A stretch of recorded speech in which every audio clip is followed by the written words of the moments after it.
साठविला गाता त्रैलोक्याचा साठविला गाता त्रैलोक्याचा साठविला गाता त्रैलोक्याचा धन्य त्याची माता धन्य त्याचा पिता साठविला गाता त्रैलोक्याचा साठविला गाता त्रैलोक्याचा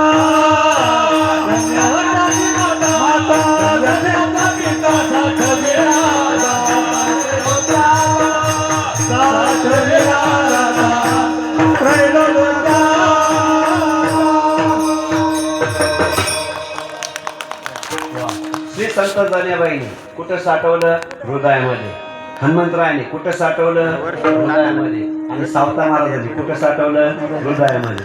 आता आम्ही कुठं साठवलंय, कुठं साठवलेलं आहे? हृदयात असतं तर आपण काम धंदा केला नसता. दिन रजनी हाचे गोविंदाचे पवाडे गोविंदाचे पवाडे गोविंदाचे पवाडे दिन रजनी हाचे गंगा गोविंदा ते पवाडे गोविंदाचे पवाडे गोविंदाचे पवाडे.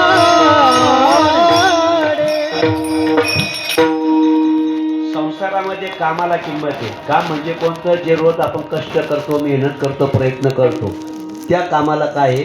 किंमत आहे. पण ते काम जरी करत असाल तर कामामध्ये काम काही म्हणा राम राम. कारण जीवन जगत असताना काम जरी करत असाल, कुठलंही करत असाल, एखादी बाई समजा भांडे घसत असेल तर भांडे घसता घसता तिला कशाला काम आहे? हाताला काम आहे.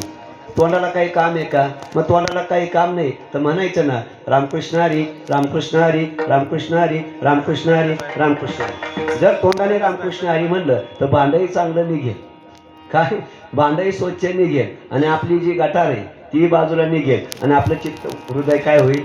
निर्मळ होईल. कारण देव राहतो कोणत्या ठिकाणी राहतो? तुका मनाची करारे निर्मळ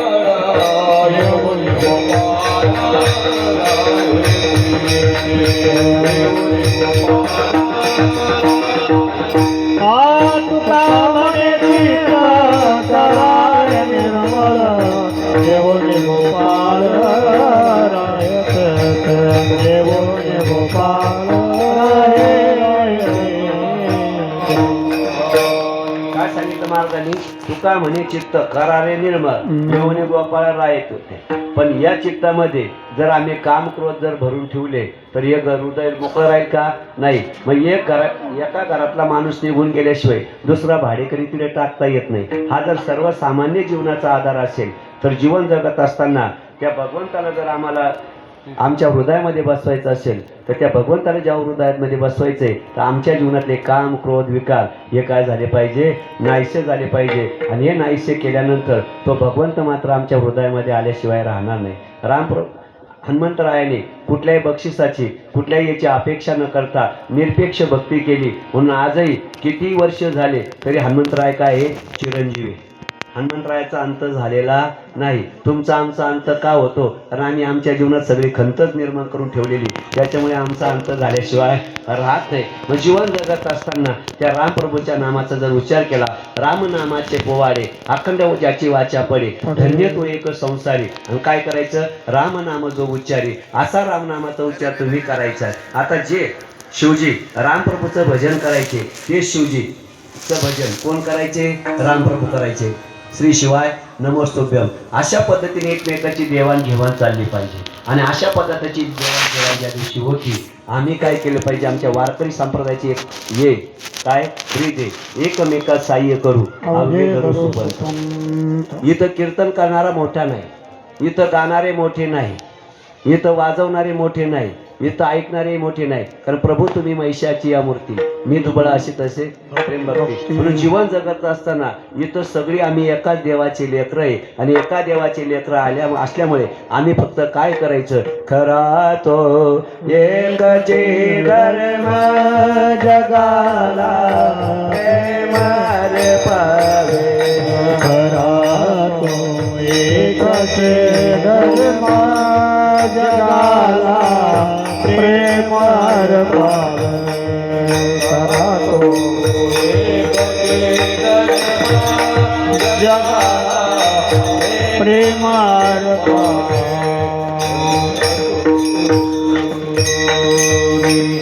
खरा तो एकचे धर्म याचे त्याचे बाय ओढाते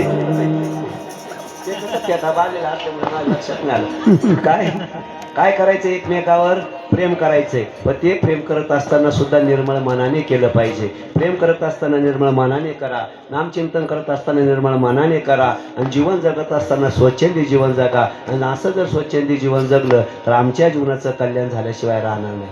कारण या जगामध्ये तुम्ही आम्ही संसाराला लागून असल्यामुळे दुःखाचा शर्ट घातल्यामुळे आमच्या वाट्याला सुख कधीच येणार नाही. किती वर्ष जगलो आणि किती वर्ष परत आलो तरी आमच्या वाट्याला सुख नाही. त्याचं कारण आहे की संसारामध्ये सुख नाही पण जीवन जगत असताना तो आपलाच जर देव तो जर आपला एक देव जर आपलासा केला तर तुमच्या जीवनामध्ये काय मिळेल? आपुला तो एक देव करून जावा, आपुला तो एक देव करून जावा, आपुला तो एक देव करून जावा, आपुला तो एक देव करून जावा.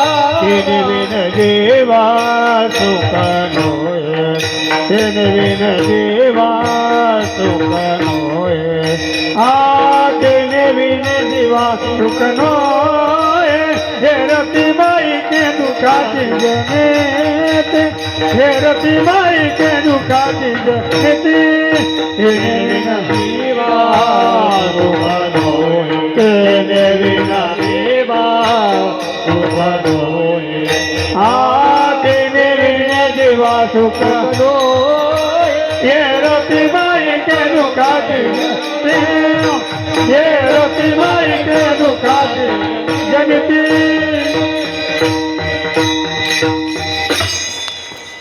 म्हणून महाराजांनी सांगितलं आपुला तो एक देव करून घ्यावा त्याने विना जीवा सुख नये. पण तुम्हा आम्हाला हा अनमोल असा मानवी देह मिळाला पण मानवी देह मिळून सुद्धा तुम्ही आम्ही भजन करत नाही.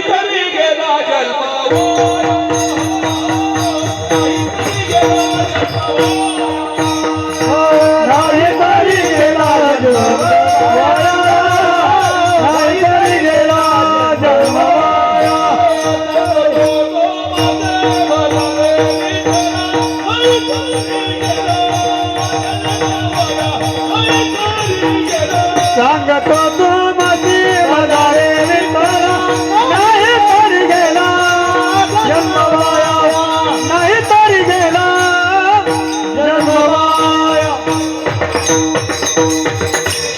आता त्यांनी जन्म वाया सांगितलेला आहे. मग तो जन्म वाया आपण खरोखर घालवतोय कारण या जीवनाचा आम्ही काय करून टाकलेला आहे वळसा. याच्याकरता मी एक दृष्टांत देतो कारण मला माहिती काय नुसतं चिंतन जर सांगितलं ना तर चिंतन सांगितल्यानंतर तुमचे जे सूर्यफुलासारखे चेहरे काय गुलाबासारखे चेहरे ते सूर्यफुलासारखे होतात. त्याच्यामुळे कीर्तनकाराकडे सगळ्या गोष्टी पाहिजे. कारण आमचे दीननाथ महाराज सावंत सांगतात ज्याला विक्रा करायचा आहे त्यांनी त्याच्या जीवनामध्ये नखरा केला पाहिजे. आज माझे दाजी म्हणे तुम्ही कधीच इस्त्रीचे कपडे घालत नाही, आज आपण इस्त्री करून आणू म्हणे सोनवणे दाजी. कारण जीवन जगत असताना काही विक्रा जर करायचा आहे तर तो आणि आमचा माल तर खरा आहे आणि आमचा खरा माल असल्यानंतर आम्ही नटलो काय आणि नाही नटलो काय कारण आमचं अंतकर काय नाही निर्मळ जीवन काय करेल साबण. मग जीवन जगत असताना अंतकरणाने आम्ही शुद्ध पाहिजे कारण अंतरीची घेतो गोडी पाहे जोडी भावाची. या न्यायाप्रमाणे जर आम्ही भजन केलं, या न्यायाप्रमाणे आम्ही कीर्तन केलं, या न्यायाप्रमाणे आम्ही संसार केला, या न्यायाप्रमाणे आम्ही दान केलं, असं कुठलंही कार्य जरी आम्ही मनापासून केलं आणि प्रेमाने जर केलं तर ते आम्हाला सतत आनंद देणार, सुख देणार आणि समाधान देणार. आणि या समाधानाकरता या सुखाकरता आमची धावपळ चालू आहे. पण ही धावपळ करत असताना हा अनमोल जो दे दिलेला आहे तो कशासाठी दिलेला आहे?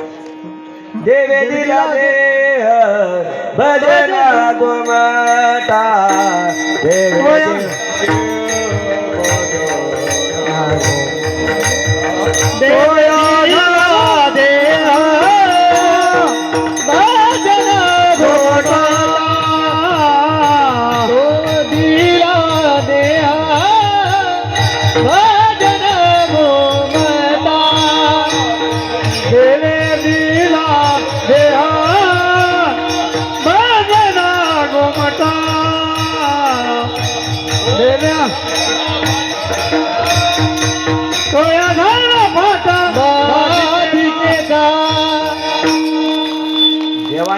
देह दिला तो भजनासाठी दिला, मग आम्ही तो भजनासाठीच वापरला पाहिजे. पण आम्ही काय करतो, सकाळी उठलं का भोजन, दुपारी उठलं का भोजन, संध्याकाळी उठलं का भोजन. बरं इथं बसलेले प्रत्येक जणांनी सांगा, आजपर्यंत ज्याचे त्याचं वय मला काही माहिती नाही, पण ज्याच्या त्याच्या वयाला त्याने आठवा, एवढ्या दिवसामध्ये तुम्ही किती क्विंटल साखर खाली, किती क्विंटल गहू खाले, किती क्विंटल बाजरी खाली, तरी तुमची तृप्ती झाली का?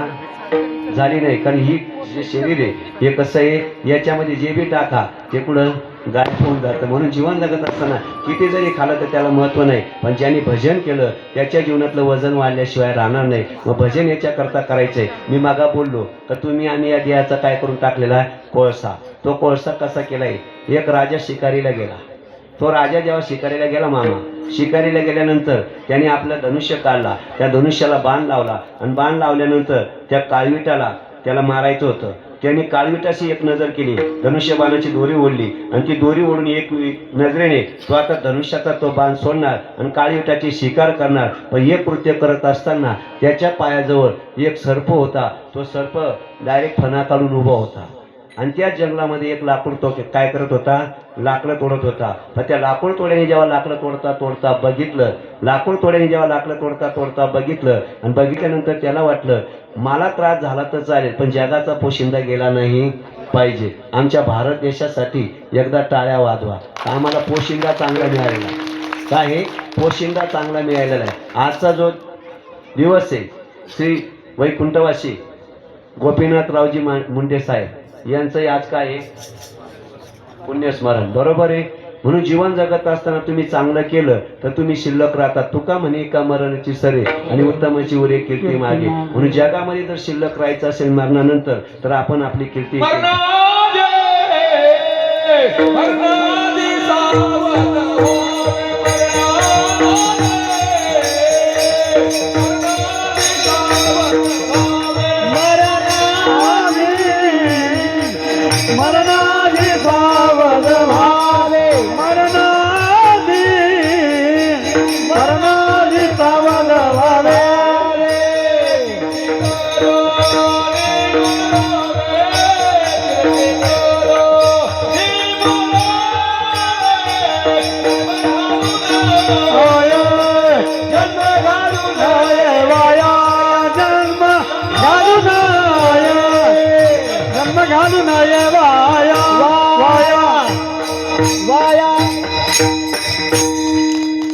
मरणाआधी आम्ही काय झालं पाहिजे, सावध झालं पाहिजे. आणि साधू संत दुसरं काहीच करत नाही. तुम्ही आम्हाला सावध करण्याकरता त्यांचे रात्रंदिवसाचा काय हा खटाटोप आहे. डांगे सरांना जर बघितलं तर त्यांनी निवांत आराम केला. बरं एक घर नाही, किती घर आहे, 3 ठिकाणी बघले आणि ते साधारण नाही. काय हे साधारण नाही, काल तर पाहून माझी जिरली. कारण जीवन जगत असताना त्याचं काम करा, तो तुमचं काम केल्याशिवाय राहत नाही. साधा वया भक्ती काज नाही लाज धरीत, त्याची फक्त तुम्ही भक्ती करा. एक ना एक दिवस तुम्ही हे झाल्याशिवाय राहणार नाही. 48 वर्ष मी परमार्थ केला आसाराम बाबा, फक्त तुम्हाला गुळ द्या, पाणी द्या, काय. परंतु ती सेवा होती, ज्याची खरी सेवा त्याच्या भय का जीवा. या न्यायाचा परिणाम असा झाला, सेवा मी केली आणि त्या सेवेचं फळ असं झालं की मला आज माझं हृदय भरून येते. त्याचं कारण आहे की ज्यांची बोटं धरून मी चाललो, आज त्यांच्या पुढे मी कीर्तन करावं आणि त्यांनी माझं कीर्तन ऐकावं, इतका निश्चित मी मोठा नाही. परंतु जीवन जगत असताना नम्र झाला भूता आणि तिने कोंडीला आनंदा. या सगळ्यांचं विशाल अंतकरण असल्यामुळे हे पहाडासारखे दिसतात. हे पहाड आहे काय, हे पहाड आहे. पण तुम्ही या पहाडांकडे नाही बघू राहिले. त्या पहाडावर असणारं जे गवत आहे ते डोलताना तुम्हाला दिसतं, ते गवत फक्त मी आहे. काय, ही पहाडासारखी उंची असलेली लोक आहे आणि या पहाडांनी मला डोक्यावर घेतलंय. जर बापाने मुलाला खांद्यावर घेतलं तर त्याला त्याच्याही पलीकडचं विश्व दिसतं. म्हणून बापाची आम्ही काय केली पाहिजे, सेवा केली पाहिजे. का घराच्या बाहेर काढून दिलं पाहिजे, सेवा केली पाहिजे. आणि ती सेवा ज्याने केली त्याच्या जीवनामध्ये मेवा मिळाल्याशिवाय राहणार नाही. मी तुम्हाला मागा बोलत होतो, या जीवनाचा आम्ही कोळसा केला. जेव्हा तो राजाने तो बाण काळविटावर धरलेला आहे आणि आता सर्प त्याला दंश करणार आहे, तेवढ्यात एका लाकूड तोड्याने बघितलं आणि लाकूड तोड्याने जेव्हा बघितलं का सर्प आमच्या देशाच्या राजाला नेस्तनाभूत करणारे, मारून टाकणारे, हे बघितल्यानंतर त्यांनी आपल्या हातातली कुऱ्हाड फेकली आणि पळत पळत जाऊन त्या सर्पाला पकडलं आणि सर्पाला पकडून उजव्या हाताने सर्प बाजूला फेकला आणि डाव्या हाताने राजाला जोरात ढकलून दिलं.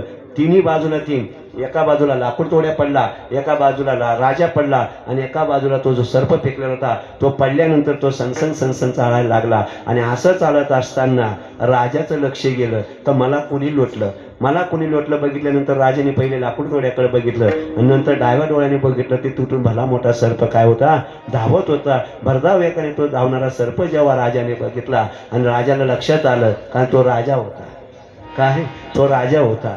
जो ज्ञानी असतो तोच राजा आहे, जो निर्बुद्ध असतो त्याला राजा करून काही उपयोग नाही. मग तो राजा होता. मग तो राजा असल्यामुळे त्यांनी ओळखलं, आज मी जे जिवंत आहे फक्त या लाकूड तोड्याचे माझे झाल्यावर काय आहे, उपकार आहे. या उपकारातून मी उतराई होण्याकरता त्या राजाने काय केलं, त्याला आपल्या बग्गीमध्ये बसवलं आणि आपल्या बग्गीमध्ये बसवून त्याला आपल्या राजवाड्यात नेलं. राजवाड्यात नेल्यानंतर त्यांनी प्रधानजीला सांगितलं, प्रधानजी इकडे या, आज मी इथपर्यंत आलो याचं कारण एकच, या लाकूड तोड्याचे माझ्यावर अगणित असे उपकार आहे. याने ज्या सर्पाने मला दंश केला असता तो सर्प याच्या हाताने फेकला, म्हणून याच्यावर माझ्यावर उपकार झाले. या ऋणातून उतराई होण्याकरता मला याला काहीतरी द्यायचंय. आता तो राजा होता. हजारो एकर जमीन त्याची चंदनाच्या बागाची होती. कशाची होती? हजारो एकर जमीन चंदनाच्या बागाची. तसं तुम्हा आम्हाला त्या देवाने ही हजारो एकर चंदनाच्या बागातली जमीन आम्हाला दिलेली. हे कशासाठी सांगतोय, नुसते दृष्टांत ऐकू नका, त्याचे सिद्धांत सुद्धा घरी घेऊन जा. मामांना बोलायच्या अगोदर मामा काय आमची सेवा करताय हे बघून मामांना बोलत जा. कारण जीवन जगत असताना बघा, कारण तुम्ही माझे मी तुमचं आहे, त्याच्यामुळे तुम्ही माझं सगळं का, कारण लेकुराचे हित वाहे माऊलीचे चित्त, कारण तुम्ही माझ्यावर प्रेम करणारे मला माहिती. मग जेव्हा त्या राजाने सांगितलं 1000 एकर बागायती जमिनीपेक्षा एक काम करा, जे चंदनाची जमीन आज आता लगेच उपजाऊ आहे ती चंदनाच्या लाकडाची 5 एकर जमीन याला काय करा, बक्षीस द्या. आता ती 5 एकर जमीन जेव्हा त्याला बक्षीस दिली, आता तो कोण होता, लाकूड तोड्या. तो काय करायचा, दररोज लाकडं तोडायचे, घरी नेऊन ते जाळायचे. जाळल्यानंतर त्याचा काय करायचा, कोळसा करायचा. आणि तो कोळसा लासलगावला 2 रुपये किलो, मनमाडला 3 रुपये किलो, नांदगावला 5 रुपये किलो, कारण जेवढा लांब जायचा तेवढे त्याचे भाड्याचे पैसे काढल ना तो. म्हणून त्या पद्धतीने तो असे किलो विकायचा. असा त्याचा तो नित्यनेमाचा धंदा. आणि त्याच्यामुळे ती 5 एकर जमीन ज्याच्यावर राजाचं नाव होतं त्या 7 बाऱ्यावरचं राजाचं नाव काढलं आणि कोणाचं नाव लावलं, लाकूड तोड्याचं. मग निदान आपला बाप आपल्या नावावर करेपर्यंत तरी आपण काय केला पाहिजे, दम धरला पाहिजे. कारण जीवन जगत असताना जे काय मिळतं, अन्नमान धन येतो प्रारब्ध अधीन, आणि ते एक ना एक दिवस मिळाल्याशिवाय राहणार नाही. मग त्या पद्धतीने त्याने लाकूड तोड्याने ते शेत मिळाल्यानंतर त्याने काय केलं, ते शेत त्याला मिळाल्यानंतर तो रोज काय करायचा, कुऱ्हाड घ्यायचा, त्या चंदनाच्या बागेत जायचा. चंदनाच्या बागेत गेल्यानंतर तिथं लाकडं तोडायचा. तोडलेलं लाकडं घेऊन तो काय करायचा, त्याचा कोळसा करायचा आणि तो कोळसा पुढे विकायचा, गावोगावी विकायचा. असं दिनचर्या त्याची सतत चालू होती. कारण कीर्तनात पुढेही जाता येतं आणि वेगात मागही येता येतं. कारण मी जर आता एक दिवस सांगत गेलो तर आता 4-5 वर्षाचं सांगायचे, याच्यातच आपले 9 वाजून जाते. म्हणून असे 4-5 वर्ष होऊन गेले. तो सगळा नित्यनेम त्याचा चालू होता. पण राजाची आणि त्याची काय तदनंतर गाठभेट झाली नव्हती. पण 5 वर्षानंतर राजा त्याच्या गावामध्ये आला. गावामध्ये आल्यानंतर राजाला लक्षात आलं, काल मी इथं आलो, माझ्या लक्षात आलं बापाला भेटायला गेलं पाहिजे. मग निवर्ती मामानं आम्ही तिथं भेटायला गेलो. तसं त्या राजाला लक्षात आलं, आपण इथला जो लाकूड तोड्या होता त्या लाकूड तोड्याला आपण काय दिलेले, 5 एकर चंदनाची बाग दिलेली. निश्चितच त्याची आता काय झालेली असेल, प्रगती झाली असेल. त्याने चांगल्या प्रकारे बंगला घेतला असेल, चांगल्या प्रकारे गाडी घेतली असेल, त्याचं चांगल्या प्रकारे सगळं काही वाढलं असेल. म्हणून आपण आता त्याच्याकडे जाऊ आणि त्याला भेटून येऊ. पण राजा जेव्हा त्याच्या घराजवळ आला, घराजवळ आल्यानंतर ते पडकी झोपडी त्यांनी जशी